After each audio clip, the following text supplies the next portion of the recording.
Hey, it's Matt Haynes, and today I'm reviewing a couple of microphones from Heil Sound. And they're dynamic microphones. They're aimed at podcasters and also musicians and broadcast and audio and maybe streamers a little bit. But they're more boutique microphones in a couple of senses. First of all, they're on the pricier side for a dynamic microphone. Now, condenser microphones, you can get into the thousands of dollars, but dynamic microphones don't usually get that expensive. Again, these are on the upper price. We'll talk about price in a little bit. But they're also boutique because Heil Sound isn't maybe a company that first comes to mind when you think microphones. And yet, Heil Sound has been around like for decades, I think since the 1970s. Heil Sound invented that voice box that Peter Frampton used and things like that. So they go way, way back. They've been making microphones for a long time too. And so they graciously sent me their PR30 and their PR40, and we'll get a chance to listen to the PR40 in just a sec. So the PR30, it's an XLR only microphone. There's no USB or anything like that. There's no. It's not powered. It's not an active microphone. It's just an old school dynamic microphone, XLR connector. It's a supercardioid pattern on the polar pattern. It comes in two flavors. I say flavors because this is their champagne flavor, and it also has a matte black flavor. Now, Heil claims that the mic will reject sound coming from the back, and it will reduce that by about 40 dB. Now, this is a supercardioid pattern microphone, so you might actually get a little bit more rejection if you have your sound sources at a little bit of an angle at the back. And the idea is that you could use this in a live situation, or you could use it in a noisy room. And if you have sounds behind the microphone, it's not probably going to pick those up very much. And that's kind of the nature of a directional microphone as well. Now, that sound rejection of minus 40 dB is in the mids and the highs. When it comes to the low end, low frequencies tend to be more omnidirectional, and you're getting about a 10 dB drop in rejection from the back. Now, the output of this microphone is minus 51 dBV, which is very low sensitivity. In other words, it's a quiet microphone, but almost all dynamic microphones are quiet microphones. That's just the way they work. It still puts out more volume than, say, for example, a Shure SM7B, which is, I believe, minus 59 dBV. So, this is 8 dB louder. You do need a good microphone preamp or maybe some sort of signal booster or something like that. But as long as you've got a good preamp, you're not going to have any problems or any noise issues. The maximum SPL on this microphone is 146 dB. That is loud. That means that you can use this microphone for kick drums, for snare drums, guitar amps, and it's going to be able to take a sonic beating because it's just designed to handle, really loud levels. Now, the diaphragm in this is it's made out of aluminum, which makes it light, and that's good because that means it will move faster and be able to pick up more high frequencies. It's a 1.5-inch diaphragm, which is 38 millimeters. Now, that doesn't equate to condenser microphones, but that's a pretty sizable diaphragm for a dynamic microphone. Now, the head basket on this and on the PR40 is interesting. The head basket is just the grill. It's the fancy name for the grill. Now, the grill is actually 2 layers of mesh, and the mesh are of different sizes, different diameters. So what that does is it diffuses the air rushing through it, and it helps reduce plosive. And there's also some acoustically apparent foam that's on the top of the diaphragm itself, which also cuts down more on plosives. And we should actually do a plosive test, shouldn't we? Peter Piper picked a peck of pickled peppers. So the microphone is shielded against electromagnetic interference, and it also has a humbucking circuit in it, which also further reduces any hum and noise. And so you can actually use these next to neon lights and things like that and not have a problem with them. And the PR30 does have an internal shock mount, which helps reduce handling noise. And that's really important if you're using this for podcast or broadcast, because one, if you're handling the microphone, you don't want that to just overwhelm your recording. And also, I'm going to pound on the desk here a little bit because the shocks can come up through the microphone boom arm or whatever you're using, mic stand, and having some shock absorption can really help cut down on those noises. So let's pound on my desk here. All cardioid microphones, whether they're dynamic microphones or condenser microphones, have proximity effect, and that means the closer you get to the microphone, the more the bass is accentuated. Sometimes this can be pleasant to give like a radio announcer a voice, and sometimes it can be like boomy. So I've been about 2 inches from this microphone. Let's hear how it sounds when I get really close up. Okay, I am literally as close as I can get to this microphone. This is right up on the grill. This is maximum proximity effect.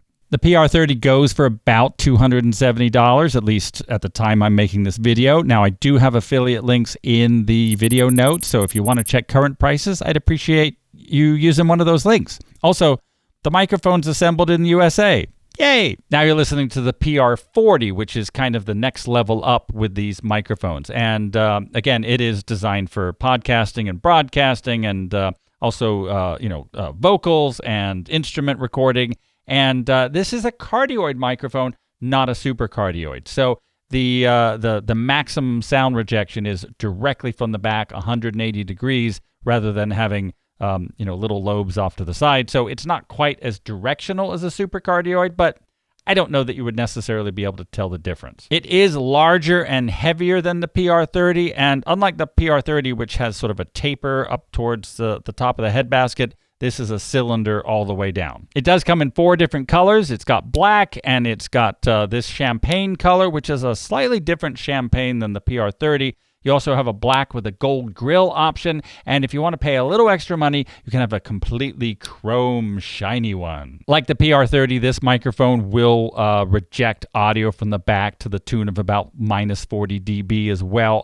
However, in the low end, it's rejecting sound at about 5 dB, which is just a tiny bit. But again, low frequencies are omnidirectional. You can't help but them coming around the front and messing with stuff. The PR40 has an output of minus 54 dBV, which means it's less sensitive than the PR30 by 3 dB. So that's not a whole lot, but I do find that I have to adjust the input a little bit when I switch back and forth between these two microphones. The maximum SPL on this microphone is even more than the PR30 at 148 dB. So again, you can use this as a kick drum mic and not be worried that it's going to get destroyed. It's going to be fine. The diaphragm in this microphone is smaller than the PR30, which I found surprising. It's only a 1-inch diaphragm, which is about 25 millimeters, but we'll talk about the sound differences in my conclusion. But I don't know. I just assumed that, bigger is better, and this one would have the same or a bigger diaphragm. It's actually smaller. It does have a wider frequency response, especially in the low end. This microphone just picks up more low frequencies than the PR30 does. The PR40 also has the dual mesh with the different diameters so that it diffuses those pops and those plosives, and it also has that foam directly on the diaphragm. So, yeah, I think we should do a plosive test on this one, too. Peter Piper picked a pack of pickled peppers. It's also shielded the same way with the metal case, as well as that humbucking pickup. Just cuts down on all sorts of interference coming in from elsewhere. And just like the PR30, it's got an internal shock mount to cut down on handling noise. And I'll pound on the table just to see how it does with vibrations coming up from the boom arm. Now, this microphone goes for $350, or if you get the chrome option, it's $400. And like the PR30, this one is also assembled and tested in the United States. I've been trying to keep about 2 inches away from this microphone as well, which is the recommended distance that Heil says anyway. But let's get that proximity effect going on this mic so we can hear how it compares to the PR30. All right, I'm right up on the grill here. This is as close as I can get. This is the proximity effect on the PR40. So there are some cosmetic differences between the PR40 and the PR30. The PR40 has this nice little logo emblem thing. It's like raised, and it's like 2 colors or 2 textures and all that. And whereas the PR30 just has a I guess a stenciled, or I'm not sure, but it's like paint or something like that on there for their logo. That's one difference.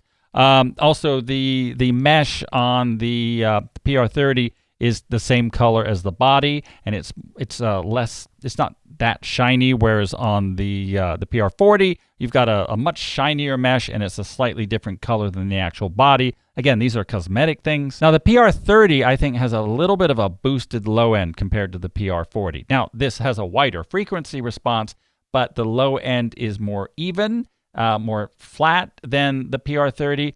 And the PR30 definitely has a proximity effect, which could be a little bit much for some voices. But again, if you back off on the mic, then that's not going to be as much of an issue. But I did notice the low end or sort of like the low mids are boosted as compared to the PR40. Both of these microphones have significant boosts in the high end and the upper mids as well, to the tune of 10 dB at some points. But again, the PR40 is much smoother than the PR30, and that comes across as almost the PR30 sounds a bit scooped, like it's got a big bass boost and a big treble boost, whereas the PR40, I think, is overall much more even, much smoother, and that would account for the price difference as well. This is just generally an easier mic to work with from an EQ standpoint.